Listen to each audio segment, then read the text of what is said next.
네, 예고해드린 대로 오늘부터 유튜브 연장방송 개편 들어갑니다. 그래서 매주 월요일에 새로운 코너를 마련을 했는데요. MBC 저녁 시사 프로그램 중에 세계는 우리는이라고 있었습니다. 이걸 이어받아서 는이 아니라 눈. 그래서 세계의 눈으로 우리를 바라보고 우리의 눈으로 세계를 바라보자. 이런 취지로 코너명을 작성을 했는데 코너지기께서 약간의 유감이 있는 듯한 이런 표정을 짓고 계시는데 일단 코너지기 소개를 해드리고 이야기 시작을 하겠습니다.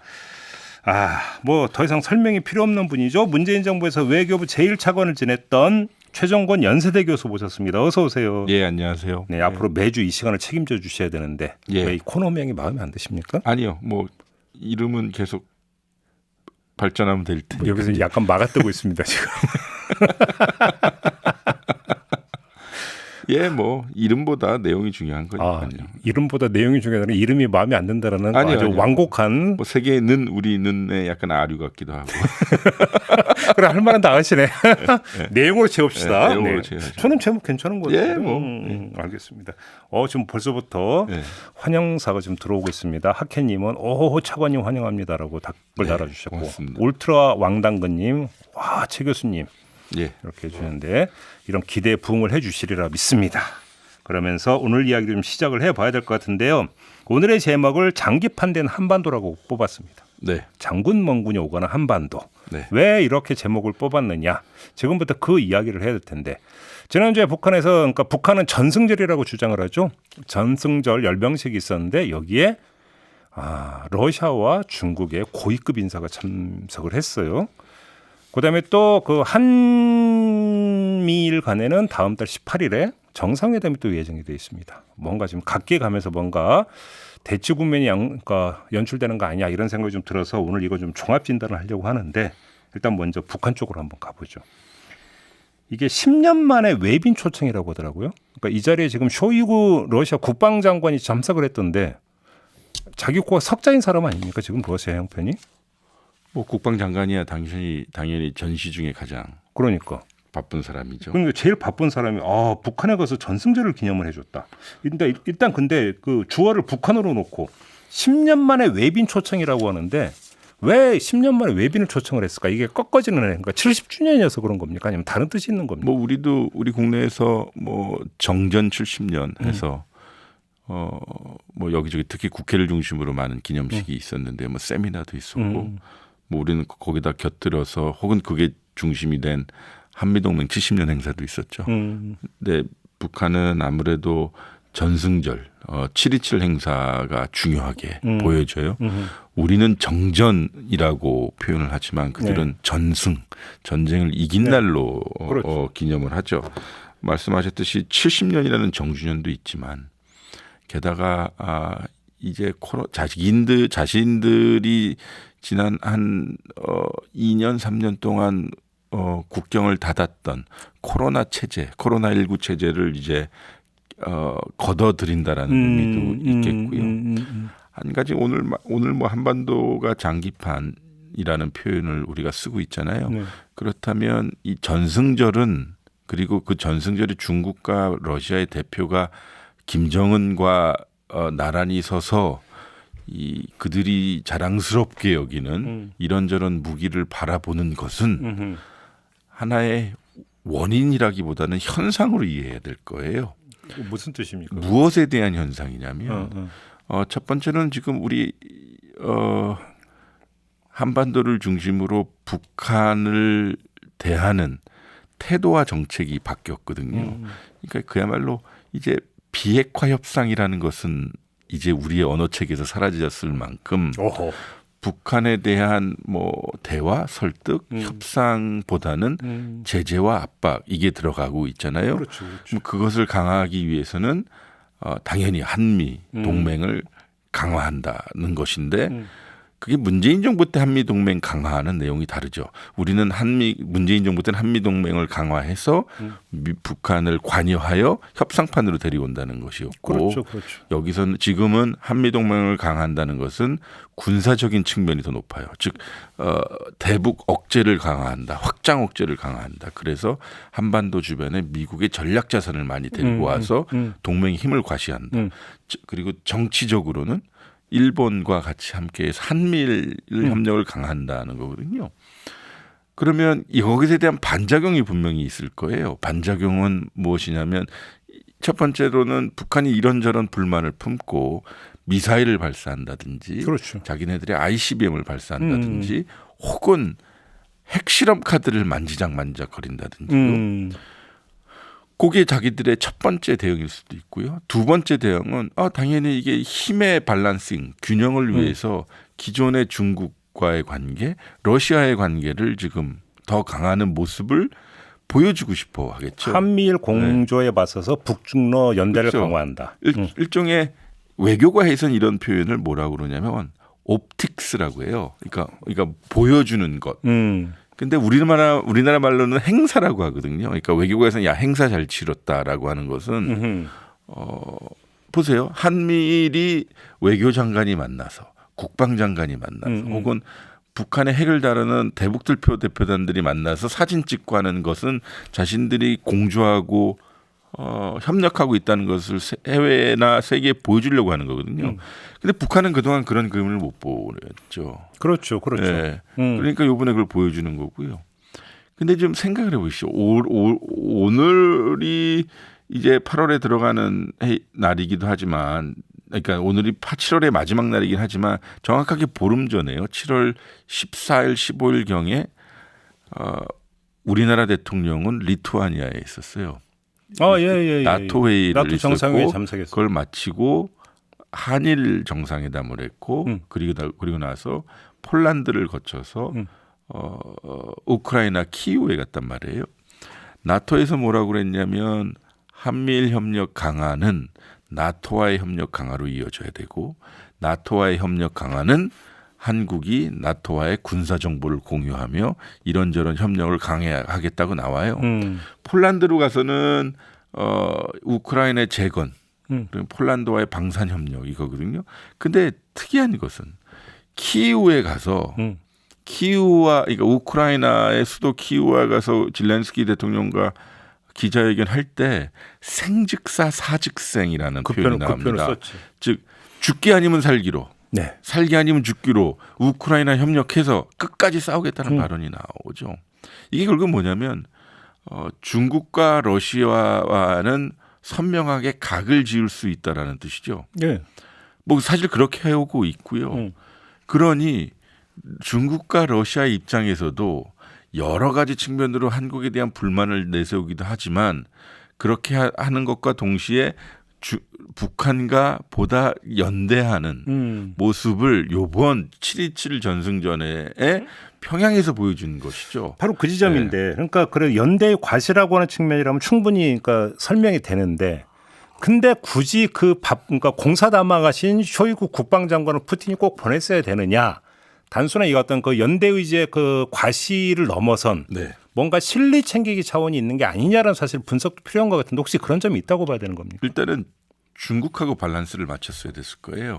중국에서는 중국의 국회격인 전인대 전국인민위원회 대표회의에 소위 부위원장인 리홍준이 갔더라고요. 맞아요. 그러니까 우리로 치면 국회 부의장입니다. 그렇죠. 근데 이게 북한과 중국의 관계적 특성을 봐야 돼요. 뭐냐면 북한과 중국은 물론 공산국가고 사회주의 국가고 자신들의 동맹이지만 행정부보다 당이 앞서요. 그렇죠.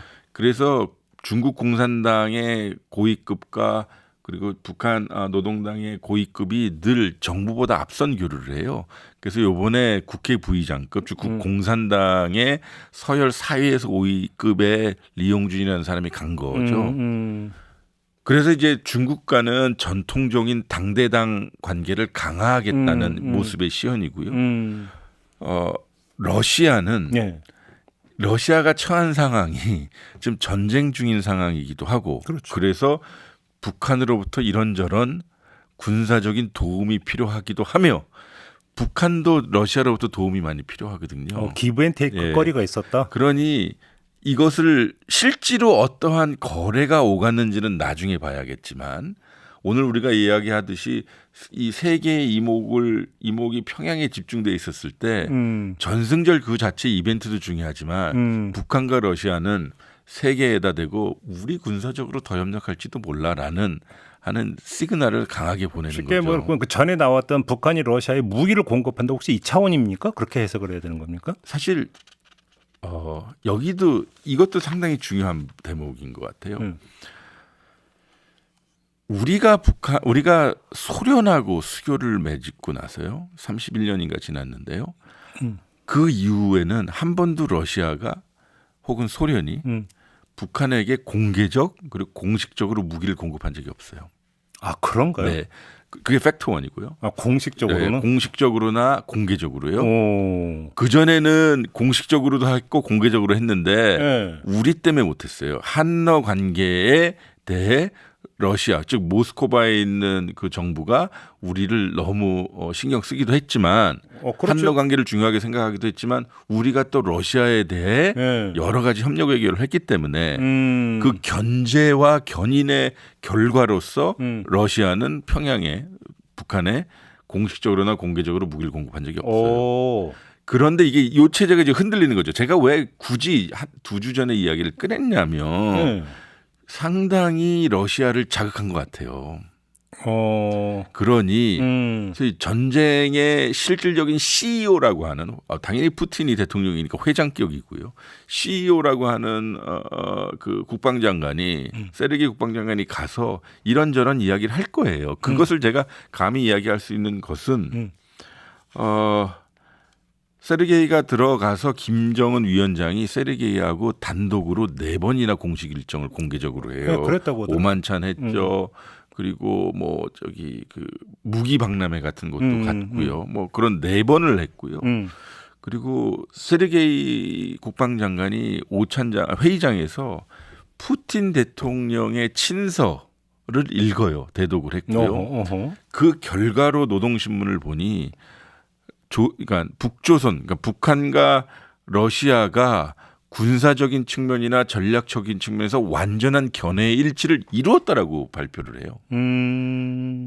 그리고 전략적이라고 하면은 정세 판단의 분야일 거고 예. 군사적이라고 하면 이제 여기서 드디어 물음표가 가는 거죠. 그러네. 도대체 무엇을 할 것이냐 이거예요. 예. 그러니까 냉전 후로 돌린다면 90년대부터 지금까지 30여 년 동안 북한이 러시아한테 줄곧 요구했던 게 있습니다. 4가지 부분인데요.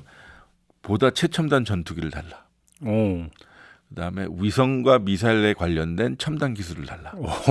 그리고 여기서 위성 얘기 말씀드렸으니까 GPS 기술도 마찬가지 3번째고요. 그리고 이제 잠수함 관련된 기술을 달라요. 알토라는 다 달라고 온 그러니까 뭐냐면 그 하드웨어 측면이 아니라 소프트웨어 기술을 달라는 거죠. 기술 달라는 네. 거죠. 기술. 그래서 그걸 가지고 자기네들 기술 체계를 업그레이드하는 거죠. 이제는 약간 입장이 북한의 입장에서는 좀 이렇게 균등해진 거죠. 늘 달래던 입장에서 이제는 기브앤테이크가 뭐냐면 되게 특이한 게 요번에 그 무인기가 등장을 했거든요. 열병식에서. 예, 북한판 무인기라고 해서 샛별 4형, 샛별 9형이에요. 그러니까 예. 이게 너무 경천동지할 정도로 너무 급발전한 거 아니냐라는 지금 그러니까 지적이 있더라고요. 예, 뭐 그건 그렇더라도 이게 드론이거든요, 그렇죠? 근데 우크라이나 이쪽에서는 지금 사실 장기전을 되면서 드론에 대한 수요가 엄청 높아졌어요. 네, 맞아요. 보세요, 다시 한번 다른 나라 이야기를 하면서 한반도로 들어갈 수밖에 없는데 이란이 러시아하고 엄청 관계가 가까워졌어요. 안 그래도 가까운데 이게 왜냐하면 군사협력을 하는 거예요. 어떤 보도에 의하면 러시아가 우크라이나를 공격할 때 사용하는 그 드론 무인기의 80%가 이란산이라는 게 있어요. 아 그래요? 예. 근데 이 이란은 제가 아는 한 미국 거를 많이 카피를 했어요. 해킹을 많이 하고 실제로 이란 영토에 비행하고 있던 미국산 무인기를 격추를 많이 시켰고요. 네. 그래서 기술의 흐름만 놓고도 우리가 한 1시간 이야기할 수 있는데 네.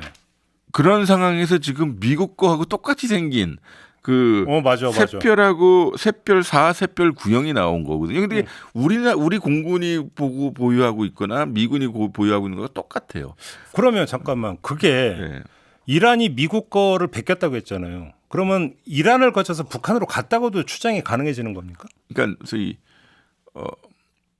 방산 기술만 보시는 분들을 보면 간단해요. 기술의 유사성, 그다음에 외부 모양의 유사성을 보면 그 뭐 흐름도를 그릴 수 있다는 거죠. 네. 그러니까 아마 무기 체계는 우리 자동차가 시간이 갈수록 비슷한 체계를 이루는 것처럼 아마 유사성은 높아질 텐데 말씀하셨듯이 이게 갑자기 등장한 거거든요. 등장했던 이유가 제가 봤을 땐 러시아 국방장관이 평양에 오면서 같이 등장한 거니까. 맞아, 그렇죠. 그러니까 우크라이나가 지금 필요로 한 무기 체계를 딱 보여준 거다라는 생각이 들고요.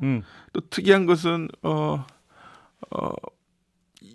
전승절의 그 퍼레이드도 자기네 나름대로 연출을 하잖아요. 그러니까 그들의 하이라이트는 그 대륙간 탄도미사일이라고 하는 화성 17과 화성 18, 17은 액체 연료입니다. 그러니까 발사하기 전에 그 부스터에다가 기름을 넣듯이 하는 거고요. 소위 얘기해서 액가수소인데요. 근데 고체 연료는 그냥 고체 그대로 들어가는 건데 이게 지금 17, 18인데 이게 등장할 때 당연히 김정은 위원장은 일어나서 경례를 했다는 건데 세르게이 쇼구이도 같이 경례를 했다는 거예요. 그러니까 바로 그 지점인데 이거는 결국은 ICBM 개발은 지금 안보리 제재 사항 아닙니까? 그런데 그러면 안보리 제재니까 신경 안 쓴다, 무시한다 이 얘기로 연결이 되는 거 아닙니까? 그러니까 여기서 그거 이제 거기에 대한 함의를 우리가 그렇게 결론을 낼 수가 있습니다. 네. 물론 이미 중국과 러시아는 유엔 안보리 차원에서 자기들의 스탠스를 명확합니다.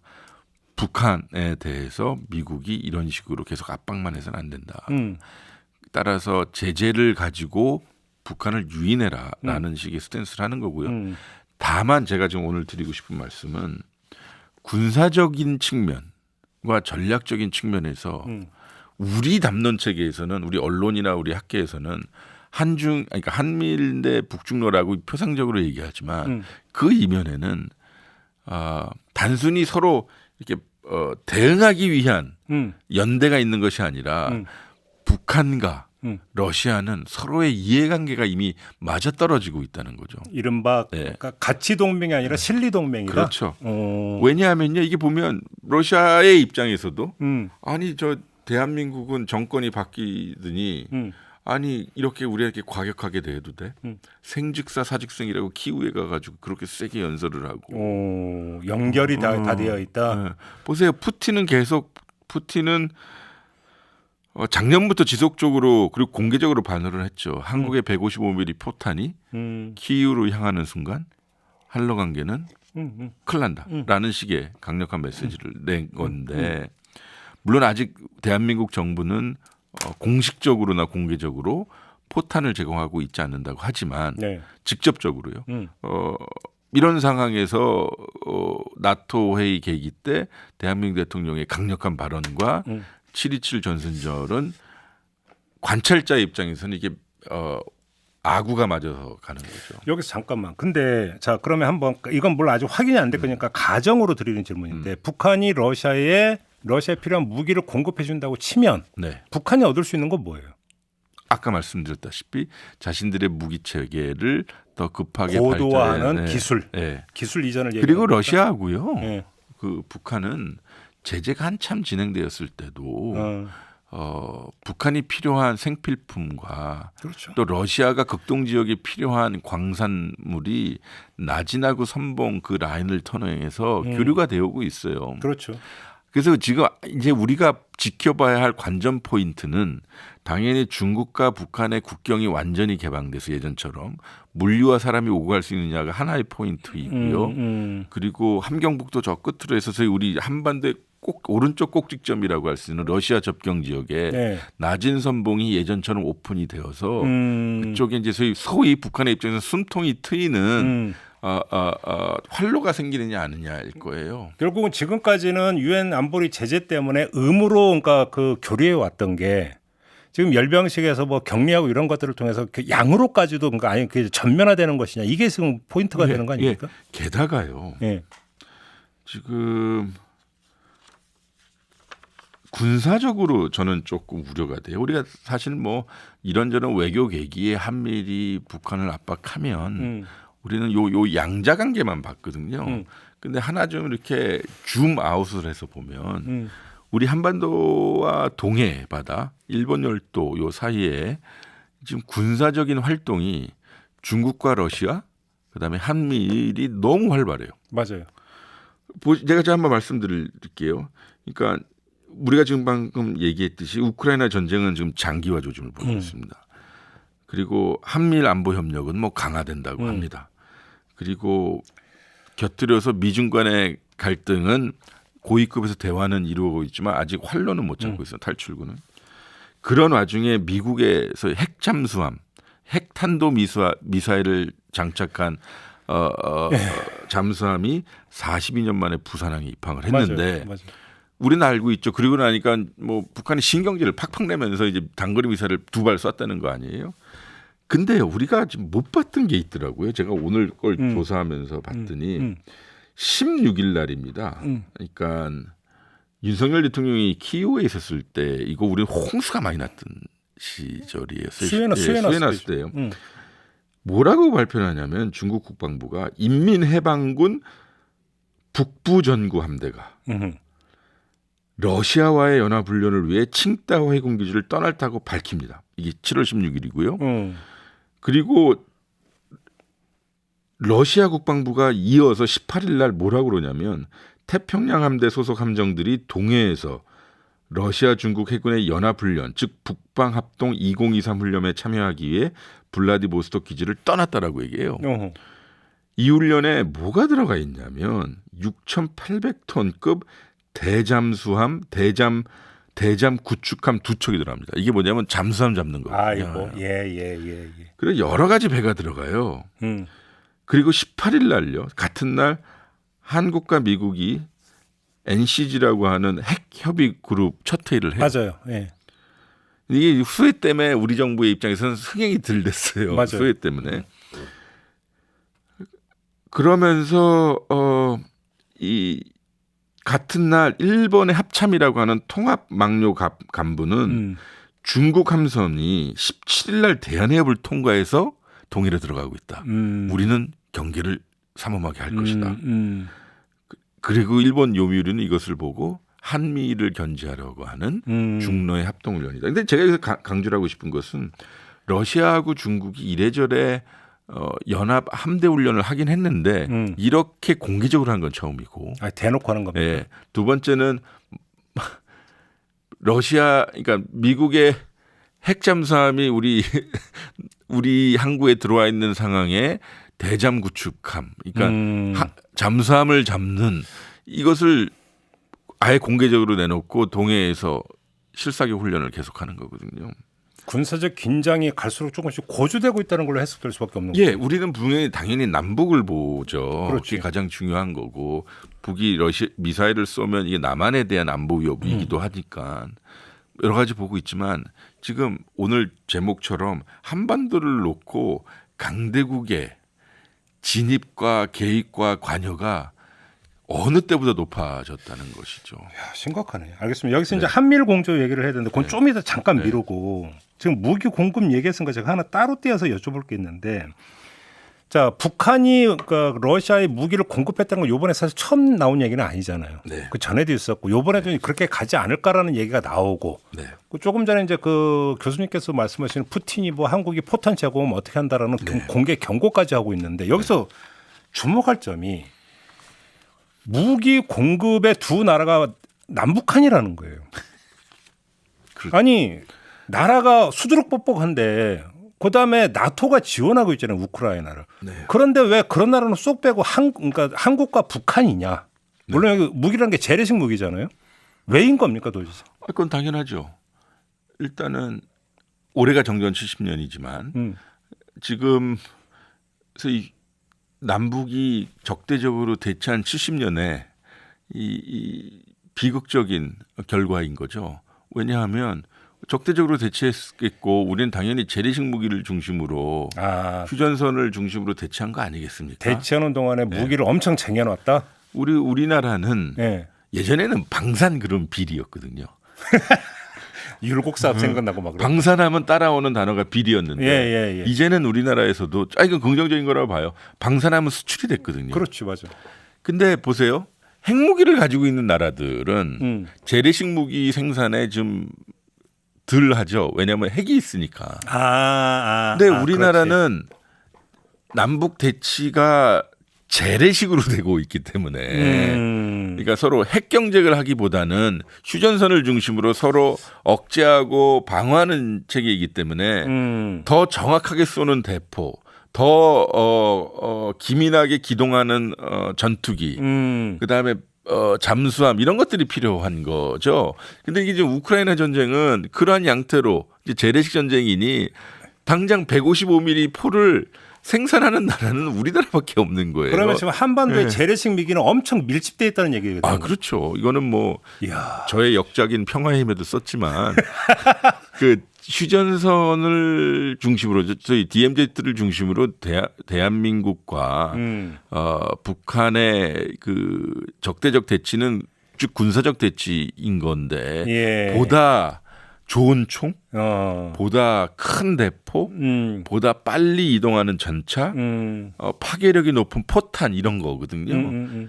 그러니까 우리가 비군사적인 물품을 우크라이나 제공한 것이 일종의 이를테면 그 방탄복이에요. 이건 세계 최고예요. 우리나라께? 그렇잖아요. 우리는 항상 교전을 중심으로 하는 거니까. 동남아 어느 국가를 할 수가 있겠어요. 그렇겠네. 그리고 우리는 늘 니치 마켓이라고 해서 틈새 시장을 공략해서 우리가 세계 방산 수출국가 6위가 된 거거든요. 저렴하지만 퀄리티가 높은. 질 좋고 싼. 그러니까 가성비가 높은 거죠. 그래서 자주포, 탱크 이런 거 그리고 경전투기들은 외국이 많이 사게 되는 거죠. 북한도 마찬가지죠. 퀄리티를 둘째치고 나서도 어쨌든 수요 시장이 전통적으로 아프리카 국가, 중동 국가였거든요. 북한이 무기 수출한다는 얘기는 옛날부터 나왔죠. 그거는 그러니까 요새 유행하는 말로 유엔 제재에 저촉되었던 것이 아니었습니다. 옛날에 총을 소총을 기관총을 포를 수출하는 것은 유엔 제재에 그 저촉을 안 받던 시대가 있었기 때문에 아프리카나 중동 지역은 다 북한제를 썼습니다. 그러니 포탄과 총과 방탄복과 이런 것들은 아이러니하게도 정전 70년의 귀결로 저 멀리 떨어져 있는 우크라이나에 즉 메이드 인 노스 코리아, 메이드 인 사우스 코리아가 무기를 공급해라 하느냐 이것이 좀 전 세계의 주목이 되는 거죠. 결국은 정전 체대의 결과물이다 이렇게 봐야 되는 거네요. 그렇죠. 그러면 그렇다고 치는데 우크라이나를 지원하는 나토 회원국들 있잖아요. 그럼 거기서 포탄 긁어모으면 될 거 아닙니까? 이거는 오늘 풀리 한번 처음으로 말씀드리는 건데요. 제가 보니까 2021년도 10월 달인가 제가 그 브뤼셀에 있는 나토 본부에 갔어요. 당시 외교 차관으로서. 이때는 우크라이나 전쟁 개시 전입니다. 우크라이나 전쟁은 22년 2월에 터졌으니까요. 4개월 전이고 우크라이나 전쟁 조짐에 대해서는 크게 신경을 안 썼던 시절이었고요. 코로나 기간이 거의 끝날 즈음이었어요. 나토 사무부총장을 만났더니 저보러 내년에 즉 22년 5월에 마드리드에서 나토 정상회의를 하니 한국 정상 대통령이 오셔서 좀 참여해달라고 그러는 거예요. 2022년 5월 작년 윤석열 대통령이 갔던 그걸 제가 접수한 거죠. 세상이 그렇게 변할 줄은 모르고요. 우크라이나 전쟁이든 뭐든 간에요. 근데 그때 저에게 한 말이 아직도 좀 이렇게 귓가에 남아요. 뭐냐면 나토 사무총장이 원래 루마니아 외교부 장관 출신이시더라고요. 그분이 하시는 말씀이 나토가 이제 형질 변경을 하려고 한다. 형질 변경이라고 하면 성격을 바꾸려고 한다. 그 군사 동맹이잖아. 그런데 즉 코로나 시기를 겪고 나고 보니 예. 유럽에서 소위 비전통 안보 요인으로 아. 그러니까 눈에 보이지 않는 안보 위협으로 사람들이 너무 많이 죽었다. 즉 이게 소위 그 팬데믹 예. 역병 때문에 많이 죽었다는 거거든요. 예. 두 번째로는 이게 보니까 디지털 시대가 너무 중요해진 것 같다. 어허. 근데 동시에 사이버 안보 위협이 너무 커졌다. 아. 아무리 좋은 핵무기야 좋은 탱크와 하드웨어를 운영하더라도 사이버 영역, 해킹과 인터넷 환경이 자기네 안보에 아주 직접적으로 영향을 미친다. 근데 이런 부분을 이렇게 봤더니 유럽의 어떤 국가보다 대한민국이 너무 훌륭하다. 역량이 아하. 와서 우리에게 노하우를 전해달라. 아. 사실 이때만 하더라도 그래 우리 갈 수 있어라고 생각했어요. 왜냐하면 그때 G7 정상회의에 대한민국 대통령이 2회 연속 초청을 받았고요. 그렇지.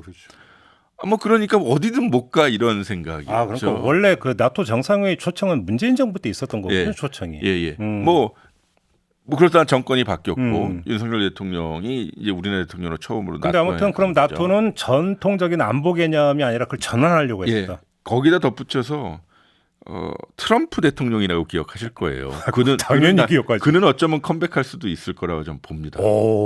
가능성이 높다고. 저는 높다고 봐요. 어떻게? 예, 기록해 주세요. 저는 오늘 그러면 김정은 위원장이 좋아할 까 싫어할 까? 두고 봐야죠.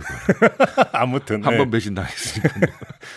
그 냉전 이후의 나토는 소위 재래식 무기나 이런 부분에 있어서 준비를 안 해놓은 거예요. 유럽 국가들은 계속 국방비를 줄였어요. 그래서 트럼프 대통령이 나토 회의에 가서 이거는 불공평하다. 왜 미국만 나토에다 돈을 내느냐. 분담금 확 올려라 했던 분담금 확 올려라. 1% 지금 말도 안 되고 2% 3% 올려라. 이렇게 된 거거든요. 무임승차했다 이렇게 본 거고. 이런 유럽 나쁜 사람들 하면서 메르켈이 막 학을 띄고 막 난리도 아니었습니다. 즉 뭐냐면 유럽 전역 차원에서 우크라이나 전쟁 같은 것이 발생했을 때 그걸 대비할 수가 없었던 상황이에요. 지원해줄 무기가 없는 거네. 그러니 저기 아시아 쪽을 돌려보니 대한민국이 보이네. 그렇게 되는 거예요. 이야, 참. 그렇죠. 그래서 남북한이 등장하는 겁니까? 무기 지원 관련해서? 그렇죠. 뭐 그러면 그게 미안한 말입니다만 필리핀에게는 필리핀이 할 수 있겠습니까? 뭐 인도네시아가 할 수 있겠습니까? 그렇죠. 태국이 할 수 있겠습니까? 게다가요. 그렇다 한다 하더라도 우리가 그런 능력이 있다 하더라도 일본은 안 되네. 일본은 그 수출할 수 있는 법 체계가 안 돼 있습니다. 전수방위 체계이기 때문에 그래서 그 선택지가 없는 공격형 거네. 무기를 할 수 없습니다. 그래서 기시다 총리가 키이우에 가서 전폭적으로 자기들은 인도주의적 지원을 하겠다라고 합니다. 그래서. 네. 근데 여기서 중요한 거거든요. 설사 우리가 그런 능력이 있다 하더라도 우리의 의도가 중요한 건데. 그렇지. 유럽 국가들이 보기에는 한미일 협력, 한미동맹 강화, 대북억제 강화라고 하는 그리고 자유와 민주주의 가치 외교를 하고 있는 한국에 대해서는 사실상 기대치가 높아질 수밖에 없죠. 딱 맞네. 그리고 정전 70년이니 70년 전에 우리가 거기 가서 싸워줬는데. 알겠습니다. 그런 생각이 드는 거죠. 시간이 많이 흐르고 있는데 이제 한미일 공조로 넘어가야 되는데 그냥 한미일 공조는 아마 8월 18일에 정상회의가 있으니까 제가 볼 때는 한번 더 다룰 것 같아요. 그래서 오늘 여기서는 큰 틀에서 한번 질문 드려보고 싶은데 다들 그 얘기하잖아요. 한미일 공조의 궁극적 지향점이 뭐냐. 확산 억제 강화, 대북 공조 이 이야기를 하는데 근데 그건 되게 추상적인 표현이잖아요. 그러면 구체적으로 대북 공조 강화, 확장 억제 강화라고 하는 것들의 구체적인 형태가 뭐냐인데 그게 이른바 미국 주도의 MD 체계로의 단일화, 한국이 거기로 편입되는 겁니까? 아니요. 뭐 여러 가지 메뉴가 있겠죠. 뭐 MD만 하자고 캠프 데이비드에서 모이진 않을 겁니다. 그래요? 뭐 이를테면 거꾸로 생각해 보면 한미일 정상회의를 했고 캠프 데이비드에서 3명의 정상이 이제 기자회견 같은 걸 할 거 아닙니까? 그럼 공동선언문 같은 것을 내놓을 거예요. 그렇겠죠. 그럼 여러 가지 조항이 있겠죠. 그러니까 제가 실무자처럼 오늘 생각하는 겁니다. 첫 번째 한미일 정상이 캠프 데이비드에서 만났고 현안을 논의했다. 두 번째 한미일은 향후 이러한 만남을 지속하기로 했다. 세 번째 한미일은 북한에 대해서 억제를 강화하고 군사적으로 협력을 강화해서 한반도의 안정을 추구하기로 하겠다. 되게 포괄적이고 몽글몽글한 단어를 그건 뭐 사용할 하나만 겁니다. 한 얘기잖아. 너무 포괄. 그리고 나서 이제 한미일 국방장관회담, 한미일 투플러스를 계속 돌리면서 뭐냐면요, 제가 초반에 얘기했던 옵틱스를 만들 겁니다. 행사를 계속 만들 거고요. 그러니까 연대를 과시하는. 그럼 실질적으로 내용을 뭐가 되느냐? 아마 뭐 군사 동맹, 그거는 아직 좀 두고 봐야 될 것이지만 오. 미국이 원하는 것은 공식적인 한미일 협력 체계일 수도 있겠지만 지금 뭐 서명을 하고 비준을 뻗어야 되는 이 상태로 계속 돌리면 된다라고 생각할 거예요. 이 상태는 게 뭐냐? 그러니까 행사를 계속 만들고 공동으로 대처하고 북한에서 똑같은 입장, 우크라이나에서 똑같은 입장, 러시아에 대해서 똑같은 입장, 중국에 대해서 똑같은 입장. 그럼 그냥 쇼만 하는 거잖아, 계속. 아니죠. 정책적으로 똑같이 하고 있잖아요. 특히 우리나라가 제일 앞에 가서 하고 있죠. 그러면 이건 어떻게 보는 거예요? 기존 합의인 북한 미사일 경보 정보 공유 메커니즘을 강화한다. 뭐 이런 보도가 나오던데 이건 뭐예요? 아니 그건 뭐냐면 이거의 수혜자가 누굴까요? 북한 미사일 일본 아니에요? 북한이 미사일을 쐈어요. 그러면 이게 가장 큰 수혜자는 일본이에요. 일본이 아니에요? 그러니까. 왜냐하면 간단하게 설명드리자면 미사일을 쐈을 때 이 부스팅 단계, 처음에 발사 단계가 가장 중요해요. 그렇지. 그거는 위성으로 볼 수 있는 것도 아니에요. 우리가 가지고 있는 레이더 등으로 봐요. 근데 지구는 둥그니까 자꾸 걸어 나가면 지구는 둥근이고 전파는 직선이어서 일본 입장에서는 블라인드 스팟이 생겨요. 우리는 가깝거든요. 맹점이 생긴다. 네, 이게 이제 아무리 좋은 위성을 갖고 있다 하더라도 영상 장비로만 보는데 한계가 있거든요. 그렇지. 전파 장비는 우리만 봐요. 하늘과 땅과 바다 위에서 우리가 봐요. 그건 제가 한계치를 두고 말씀드릴 수 있지만 봐요. 그리고 일본한테 가장 중요한 것은 자기 일본 열도 근처에 오느냐 아니면 넘어가느냐인데 그렇지. 우리 입장에서는 한계가 그런 상황이 끝나요. 그건 이제 한반도 넘어가고 넘어갔으니 끝나요. 그걸 볼 수도 없고. 니네한테 떨어지든 네. 말든. 그러니까 가장 경보를 세게 울려줘야 되는 것은 우리 입장이 되는 거죠. 경보 정보 공유라고 하는 것은 일본의 이익에 부합하는 네. 거다. 그러니까 일본의 안보의 수요를 우리가 충족시켜 주는 거예요. 저는 우호국으로서 서로 그럴 수 있다고 봐요. 그러나 네. 주말 사이에 일본의 외교청선가요? 외교백성가에 독도는 자기네 땅이라고 19년 동안 계속 주장한 거죠. 그러니까 한일 관계 좋아지는 건 누가 말립니까? 그런데 일본은 변하지 않았고 그렇죠. 이런저런 일이 있는데 이건 두고 봐야 될 것 같아요. 아마 이건 결과를 놓고 봐야 되겠지만.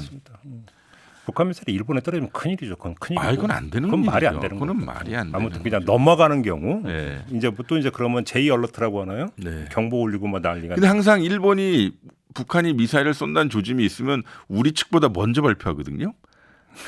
그게 틀리는 경우가 많아요. 2발이냐 3발이냐. 저번에도 그랬죠. 네.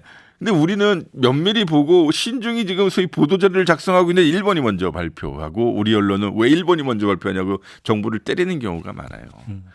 그러면 안 되는. 알겠습니다. 아무튼 이 문제는 제가 볼 때는 뭐 다시 다룰 기회가 있을 것 같고 당장 뭐 8월 18일이죠 한미일 정상회담이 이때 아무도 뭐 집중적으로 다룰 수 있을 것 같으니까 그렇게 하고 하나 마지막으로 이걸 좀 여쭤볼게요. 그 트래비스 킹인가? 네, 넘어간. 킹. 예, 네. 왕이 넘어갔네요. 네. 아니 근데 지금 북한에서는 넘어왔다는 뭐 아무것도 없잖아요. 지금 어떤 상태라고 주장을 하세요? 이건 정말 100% 추정인데요. 네. 거기도 나름대로 격리 체제가 있지 않겠어요? 코로나 때문에. 두 번째는 그 사람들 입장에서는 그 트래비스 킹의 정체가 뭔지 모르잖아요. 이병. 예. 미군이잖아요, 어쨌든. 그렇죠. 넘어왔으니까. 첩자일 가능성 뭐 아니, 이런 여러 가지 뭐 우리도 그렇잖아요. 위장 귀순 이런 걸 우리도 북한에서 누가 넘어오면 일단은 격리해 놓고 그렇죠. 신원을 파악하고 이런저런 조사를 한단 말이죠. 신문을 하죠. 신문을 하죠.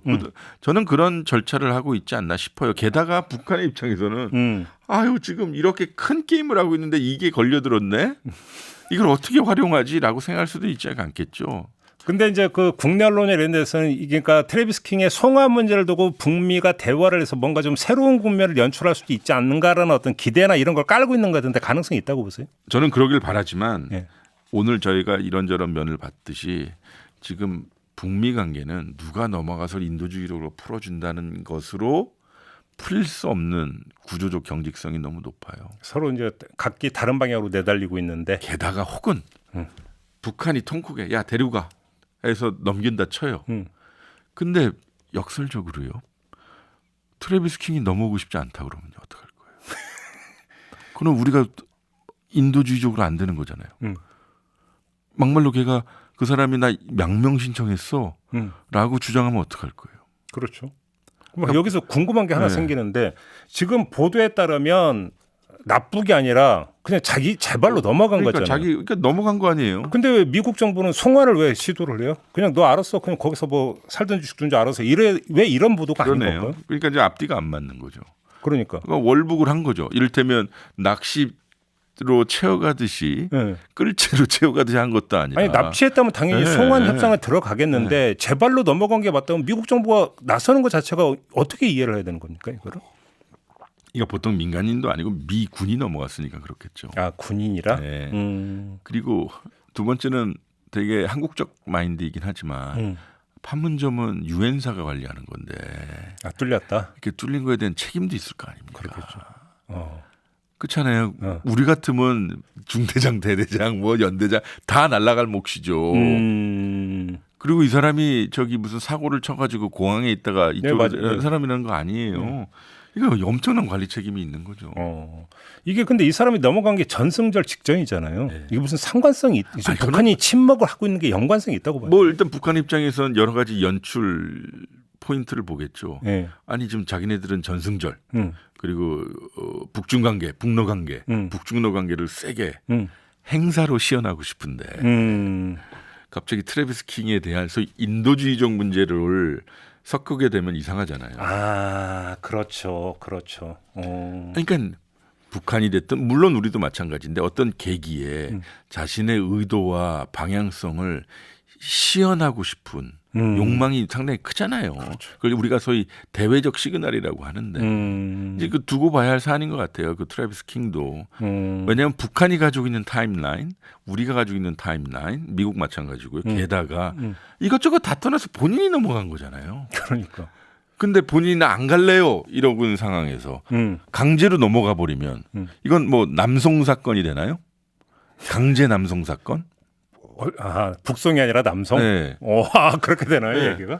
그럼 아니 트래비스의 뭐 인간성이 하나도 모르지만 우리가 알고 있는 팩트는 미군이 판문점에서 군사분계선을 넘어갔다는 거죠. 네. 거기에 또 다른 팩트는 북한이 여기에 아무런 연루가 안 돼 있다는 거잖아요. 뭐 유엔사나 이런 쪽에서 나왔던 보도를 보도 넘어갔다는 거니까요. 그러면 자진 월북이란 말이에요. 그렇죠. 그럼 자진이라는 것은 무슨 자기 의지로 넘어간 것인데 일종의 망명이 되나요? 아 이건 모르죠. 그러니까 제 말씀 뭐냐면 그러니 북한이 이런저런 조사를 하고 있지 않을까. 근데 보도 보니까 이렇게 그 월북한 사람을 그 송환해 준 경우가 거의 없다면서요. 북한에서. 다 그냥 그 체제 선전 일꾼으로 활용을 했지. 송환해 준 경우가 거의 없다. 보도가 이렇게 좀 나오더라고요. 그렇죠. 예. 아무튼 이게 북미 관계에서 뭐 그러니까 새로운 어떤 뭐 국면을 창출하는 하나의 매개가 될 가능성은 거의 없다 이렇게 보시는 거네요. 정리하자면.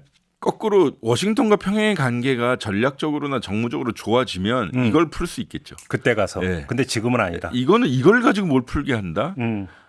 역설적으로 정말 트래비스 킹이라는 분이 북한에서 정말 사고 뭉치라면 북한에서도 여기서 이런저런 사고를 치셨으니까 그럼 내보낼 수는 있겠지만 그러니까 상식선에서 생각해 보면 저는 시간이 걸릴 것이다. 북한에서 어떻게 사고를 치겠어요? 큰일 모르죠. 나라고. 큰일 모르죠. 나라고. 그러니까요. 아, 힘들어 가 데리고 가 이렇게 할 수 있는 웃으면 안 되는데. 알겠습니다. 슬픈 일입니다. 네.